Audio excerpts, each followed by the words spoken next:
Bonjour à tous et bienvenue dans ce MMA Story France Awards. Nous allons élire le top du top des arts martiaux mixtes de cette année 2020 selon différentes classifications. Évidemment, toutes ces nominations sont relatives, du fait d'une année entachée par la Covid-19 qui a compromis beaucoup d'événements. MMA Story France Awards, c'est parti. Nous commençons ces récompenses par le KO de l'année en choisissant Joaquin Buckley, avec un stratosphérique coup de pied retourné sur Impa Kasanganay durant l'UFC Fight Night. Geste rare que l'on ne se lasse pas de voir et de revoir sous tous les angles. Catégorie soumission de l'année attribuée à Khabib Nurmagomedov, avec un triangle sur l'américain Justin Gaethje qui a endormi ce dernier lors de l'UFC 254. Cette finalisation fatale qui prend tout son sens du fait que c'est le dernier combat du Dagestanais, terminant sa carrière avec un palmarès à 29-0. Passons au combat de l'année. L'Octogone nous a offert de belles guerres durant cette année 2020. Et le choix ne fut pas facile, mais la confrontation Weili Zhang vs Joanna reste quand même mémorable par le côté fighting spirit des deux combattantes et le nombre d'échanges illimités. Bravo mesdames!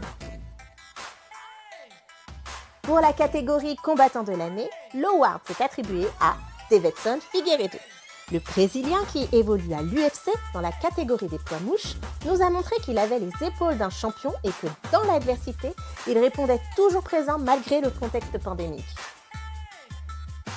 Concernant la révélation de l'année, notre choix se porte sur Kevin Holland qui a combattu 5 fois cette année malgré la crise sanitaire. Notons aussi le chaos qu'il a affligé à Jacare Souza lors de son dernier combat à l'UFC 256, à suivre de très près.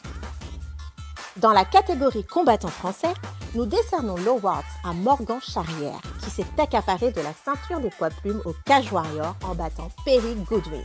Le Français n'a pas lâché son objectif et a travaillé durement pour devenir le champion de sa catégorie. Pour la révélation française de l'année, c'est Manon Fiorot qui est nommée et qui démontre un réel potentiel pour devenir une grande. Elle termine l'année 2020 en signant avec l'UFC et se place donc dans la Big League pour de nouveaux challenges. Le KO français de l'année est décerné à Yves Landu.